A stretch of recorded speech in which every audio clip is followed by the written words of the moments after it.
Sentire Media. Hello, you. You're listening to A History of Italy.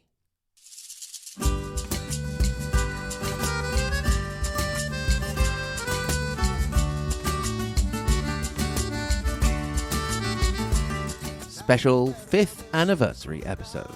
Si scopre tutto il blu e non posso più accucciarmi e così ritorno su. Lascio i colli nelle valli tra due salici piangenti. Io ritrovo la speranza di un amore che ormai fu. Last week, on the 3rd of January 2023, the A History of Italy podcast turned 5 years old. 5 years of podcasting from the fall of the Western Roman Empire in 476 to the end of the Middle Ages in Italy, or more or less, because we still have a couple of things to finish off. Now, obviously I've said it before, I'll say it again, it seems obvious, but I like to repeat it. I could never, ever have got this far if it hadn't been for all of you wonderful, wonderful listeners. In general, just downloading and listening to the podcast really helps. Of course, it is also thanks to the financial help that I've managed to set aside a couple of days a week in which I don't need to work to dedicate to the ongoing podcast. This is thanks to the advertising revenue, and I thank you for your patience in sitting through that, but most of all, for the Patreon support. This more substantial extra income allows me to take on less work and dedicate that time to my ongoing passion. Now, today we're not going to do anything particularly special. I'm going to lay out a plan for the future of the podcast a little bit and then bring you up to speed on more recent Italian history with the 2022 Italian general elections. Now, you may have noticed that from a certain point on, the timeline seems to have become a bit more erratic. Gone are the days of the Lombards and the Franks when we could proceed in all of Italy from one period to another. Starting more or less after the communal period, you will see us going forward a bit and then going back again. That is because although we are still following a chronological order, we are doing it area by area, or region by region even, if you will. So we start with Sardinia, then travel down to Sicily, up onto the mainland for the Kingdom of Naples, then the Papal States, then the Republic of Florence, then up to Genova, then further up to Piedmont Savoy, across to Milan, to Trentino, then east to Venice, and back down to the Romagna area to look at some interesting realities such as the Este of Ferrara or the Gonzaga of Mantova. So, for example, we will bring Florence up to 1492, and then Genova more or less up to 1492, and then Piedmont up to 1492, and so on. When we have got everyone out of the Middle Ages, and that means beyond the year 1492, then I will probably stop to look back on certain specific things.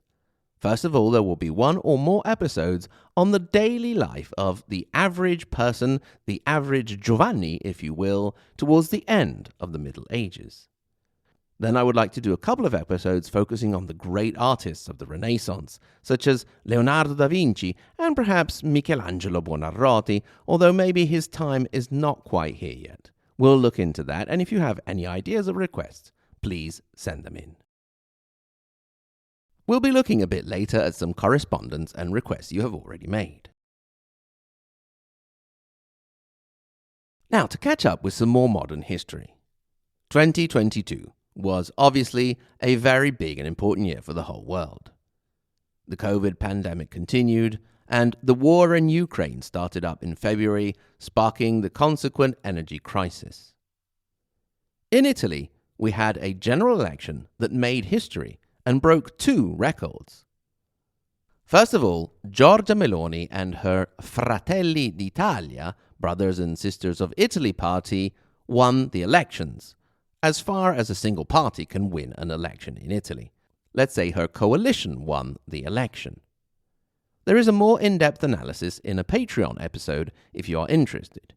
But suffice it to say that although her coalition actually won the elections and is now governing, it is her party and Giorgia Meloni herself who really came out victorious, since her running partners, that is the League, headed by Matteo Salvini, and Forza Italia, headed by the apparently indestructible Silvio Berlusconi, didn't do very well, only about 8% each. Very, very disappointing.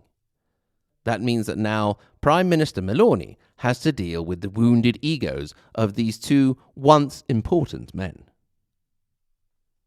The fact that she's the first woman has prompted a difference in reporting. For example, we got a lot of what she was wearing and how her clothes changed from the more casual battle period of the election campaign to the more institutional suits of the Prime Minister.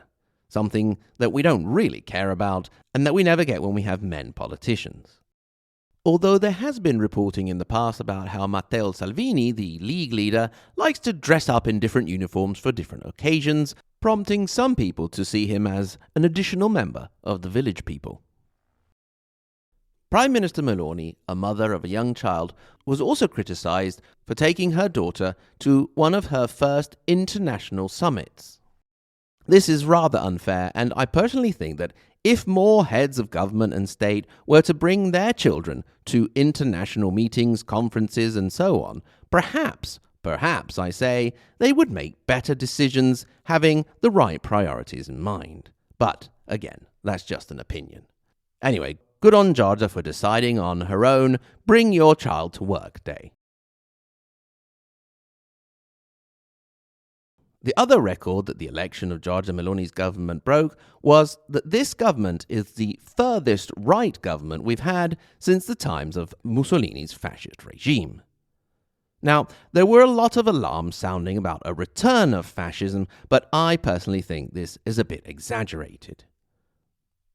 First of all, there is no plan for legislation to overhaul the state, and Giorgia Meloni doesn't have the majority to actually make big changes to the constitution without bringing other political forces on board, because constitutional change in Italy requires a 2/3 majority that her coalition does not have. Also, Prime Minister Meloni herself has seemed to be relatively sensible and toned down a lot of the heated rhetoric she had during the elections, for example, her anti-Europeanism. Also, the incredibly strong anti-immigration stance has become somewhat more ambiguous, although still an anti-immigration stance. One of her main issues, as we mentioned, is dealing with the wounded egos of Berlusconi and Salvini, who keep popping up with rather odd ideas. For example, it was Salvini pushing for an increase in the amount of cash you can use. At the moment, in Italy, you cannot pay for something with more than €2,000 in cash. The Meloni government has proposed to increase that to 5,000, citing a whole series of reasons, but in reality, the only reason we can actually see is that it would allow greater tax evasion. One government representative even mentioned that it was to help the poor people, although I have not yet seen groups of poor people running around with thousands of euros stuffed in their pockets. This is not actually a new idea. Berlusconi in his time as Prime Minister also tried it. The reason then was so you could buy a present for your lady friends without your wife knowing. I do not kid you, he actually publicly said this. Similarly, they wish to change the situation with electronic payments. At the moment, shops and businesses can refuse to receive payment under a certain amount. The Meloni government would like to increase that amount so that those shops and businesses can refuse to accept card payments with higher amounts. Again, one has difficulty understanding how this is not just a way to help tax evasion. But I am not an economist. I must add that after playing around with different levels, first it was going to be 60 and then 30, now the measure has actually disappeared from the budget. The first budget of the government has passed the parliament, and it has some ups and downs. There were 44 different measures which basically had no coverage and needed to be corrected, but that has been done now, and there was a lot done to try and help families and businesses deal with the energy crisis. Taxes on petrol were temporarily suspended, but they are now back on in January, and once again we Italians, when we fill up our cars, are paying for the 1911 invasion of Libya. That's one long war. Meanwhile, what is our brave left wing up to? Well, after doing a really terrible job in the campaigns, they're up to their usual. That is, splitting off into different parties and factions within the same parties, and of course staying totally and completely out of touch with the basic citizen and our needs. Corruption, no matter what the colour of the government, remains a serious problem in Italy, as does organised crime, in particular the Calabrian 'ndrangheta, which I hope to do a little bit more work on.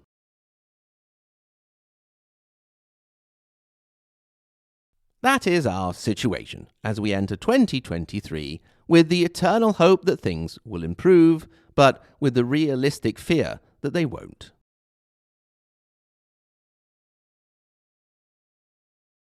So, on to happier and nicer things. You, my dear listeners. First of all, it has been great over the years to see that there are actually human beings out there and not just sort of random numbers and downloads from, robots or something like that. Thanks to you Spotify listeners, for example, who scored A History of Italy at 4.8 out of 5. The podcast was in the top 10 for 2,650 of you, in the top 5 for 1,511, and the number 1 podcast for 323 listeners. You put A History of Italy in the top 5% shared podcast and the top 5% followed podcasts in 80 different countries, of which the top are the United States, the United Kingdom, Australia, Italy, and Canada.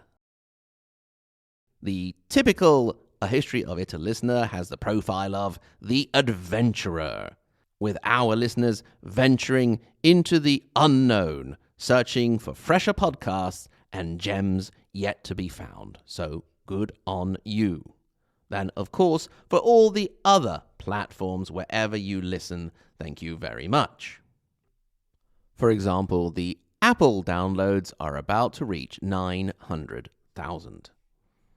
Now, my listeners are not just listeners, but they are also active participants in the podcast. Indeed, working behind the scenes are those who I call my correctors.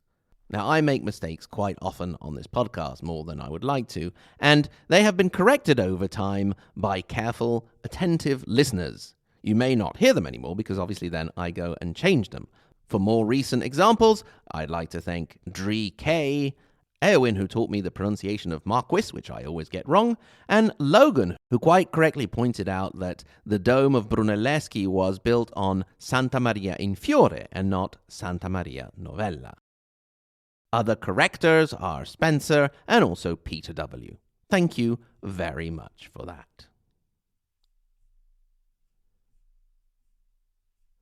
And now to move on to the request. Simon from Suffolk has mentioned that he would like to hear something about Caterina Sforza, and will definitely be doing something on her, perhaps after we've spoken about the French invasion of Italy and the Borgias. Simon S., who is an expert on the Venetian Republic, obviously will be hearing more about them, and he expressed some very interesting views about the naughty Doge Martin Falier. Michael sent in a request to talk about the tragedy of the bombing of San Cassiano. This was in the Second World War, and obviously it will be quite a while, definitely more than another 5 years before we get to the Second World War, but obviously we will be talking about that. Similarly, Anne S. would like to hear more about Victor Emmanuel, and we'll be definitely doing that when we get to the Risorgimento. I have quite a few Jewish listeners who obviously would like to hear more about the minority communities in Italy, and I would definitely like to find some time to do that, as our local library has a whole section devoted to the history of the Jewish community in Italy. So Gilad and Baruch, as many others, look out for that. The fantastically named Theo DiCaprio would like to hear more about Italian food, and there is a sort of plan for that, although I'm not a huge expert. Jimmy makes a very interesting request to hear something about the history of malaria, which has indeed been an important factor in Italian history, stopping certain invasions, for example. Michael T. has asked me my opinion about the television series and books My Brilliant Friend, which obviously is a very much more modern take. I haven't actually read the book or seen the films, it's not really my style of thing, but when we do get to that time period, so the 20th century, we may look into that as well. I am generally quite happy to discuss books, especially with the authors of said books. Last year we had 2 great interviews, one with Brandon Gauthier about his book Before Evil, a book that looks at the early lives of figures such as Benito Mussolini, Lenin, and Stalin, and of course the interview with world-renowned author Philippa Gregory about Maria Beatrice d'Este, the wife of James II. To accept book interviews, I do like for the book to be historically accurate and, if possible, good. As far as My Brilliant Friend goes, L'Amica Geniale, it's a very interesting mystery in Italy because nobody actually knows who the author Elena Ferrante really is. I would like to now share with you just a couple of the messages that you wrote in that I find particularly nice or entertaining. For example, Canned M says, "Just getting to this mic, loved it. And the skits with your little boy are almost cute enough to make me want children." Don't know if you got round to that, Canned. Then John W. says, "Also, I'd like to say that a lot more could have been said about San Marino's bear. You will remember from the San Marino episode that the saint supposedly befriended a bear that he used to ride around on." John W. continues, "I mean, he was riding a freaking bear. And the bandits still jumped out? I think that'll be one of the things that you check before revealing yourself. Guy looks rich, no guards, seems unaware of us, isn't riding a bear. You know, those things. But at least you know that he lived to be 90. Any person with a bear friend would have a much more peaceful and relaxed life. That said, please present my applause, silent as my girls are sleeping quite nearby, to the acting troupe. I don't know why, but the skit for San Marino was particularly delightful." That's John W., who also sent in encouragement for my idea of collecting all of the content from 476 up to 1492 and transforming it into a book, which a lot of you have sent in encouragement for. So, as well as encouragement, if you also have any idea of how to publish a book, that would also be very helpful. As well as those of you who wrote emails, wrote on Patreon, wrote on Facebook, wrote on Twitter, and so on, we also have those of you who took the time to leave a review, for which I thank you very much. Some of the most recent have lovely titles. Wonderful, one of the best podcasts, and one that I really like, Not Your Grandmother's Sauce. I must say some of these really make me blush. Thank you, thank you. Speaking of sauce, I know there's a bit of a debate in the Italian-American community about the name sauce or gravy. Well, it's not a problem in Italy because we don't have gravy. It's all sauce here. I would like to now, relatively quickly, address an email by Jeff who asked me to talk a little bit more about my life, which I never thought would be that interesting, but as we say in Italian, chiedere è lecito, rispondere è cortesia. That means you're allowed to ask, and answering is a courtesy. So, the very short version. I was born in the Piedmont region, in the town of Gagliate, province of Novara, to an Italian father who hails from the Emilia area, specifically from Canossa. Yes, that's right, Canossa of Matilda of Canossa, where we live more or less now, and we are very close to that famous castle of the winter of 1077. And to an English mother from the not-so-lovely town of Slough, but who grew up in the nicer town of Bognor Regis. We did not stay long in Piedmont. We moved to Lombardy, specifically to a small town near the city of Brescia, where my sister was born. At the age of 6, before starting school, we moved to the UK, specifically Rickmansworth. Now, I don't know if you remember this, but Rickmansworth is actually mentioned in the Hitchhiker's Guide to the Galaxy. It is in this town that a young lady is sitting and realizes the meaning of life before the Earth explodes. The time there made me into a rather disappointed long-term Watford and Anthony Joshua fan. After 3 years in the UK, we moved to the United States, specifically to Pulaski, Virginia, where I spent 5 wonderful, memorable years and made some really great friends. Then, in 1991, it was back to the old continent and back to Italy, to the province of Reggio Emilia, where I have been ever since. I went to high school in Italy, and I studied languages and literature with a minor in history at the University of Parma, one of the oldest universities in the world. I then set up life as an English teacher, got married to my wonderful philosopher wife, and we had 2 children. The little boy has actually just turned 18 and is big and hairy and doesn't do as many skits anymore because his voice is so similar to mine, you can hardly tell the difference. Now my life continues here in a small town in the province of Reggio Emilia. I'm still a full-time teacher, but hopefully I can slowly move in, thanks also to all of your help, to full-time podcasting. Well, that is enough rambling. I hope that somewhere in that you found something of mild interest. All I can do now is thank you once again for listening, for supporting, for writing in, for reviewing, and all of the support you have given in all kinds of ways. Happy 5th anniversary to A History of Italy podcast, and here is to many, many more. Salute. Until next time, I'll leave you with the sketch of San Marino and arrivederci.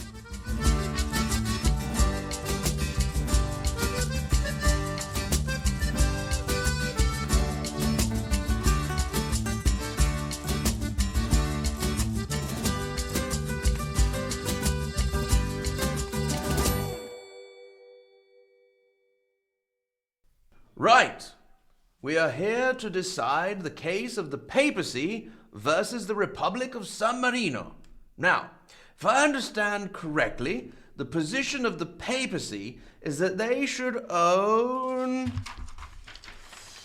everything, absolutely everything in the whole world, especially that dumb little city on that rock over there. Is that correct? Yes, correct. While the position of San Marino is that they have always been free ever since some dude and or his bear said you were. That's correct. I would also like to add for the record that the Pope stinks and is boring and a giant party pooper. How dare you? Noted. What? Do you have anything else to add? Yes, we put our towel there first on a chair. Ah, towel on a chair, eh? Well, that is important. What do you mean important? Quiet, please. Anything else? Yes, someone licked all the rocks on Mount Titan. All the rocks licked them, really? Impressive. Yes, it was Lorenzo of the long tongue. Is there any proof of this? Yes, his cousin saw him do it. This is silly. How does licking things make them yours? Well, have you never licked your food so no one would steal it? There you go. That is a good point. That is ridiculous. Anything else? We wrote our names on the walls. I didn't see that. We wrote them inside. Well, there's quite a lot here. Any closing arguments? I didn't want to bring this up, but Go on. we called dibs. Oh, well, why didn't you open with that? That settles it. I hereby assign the lands upon Mount Titan to the people of San Marino forever and ever. or at least until they run out of towels. Thank you, Your Honour. Sentire Media. Hey, podcast producers and show hosts. Do you want to join a podcast network that celebrates all things Italian? At Sentire Media, we understand the allure of Italy and its unique culture. Our devoted team of hosts and producers are all driven by their shared passion for Italy. And we work tirelessly to create the best lifestyle podcasts and content that will whisk you away to the very heart of Italy. With us, you can savor the mouth-watering flavors, get lost in the stories from the past, break down the cultural barriers, and truly immerse yourself in the vibrant traditions of this intoxicating country. If you have a great podcast idea or are already in production and would like to join Sentire Media, head over to sentiremedia.com, that's SENTIRE media.com, and find out how to submit your show.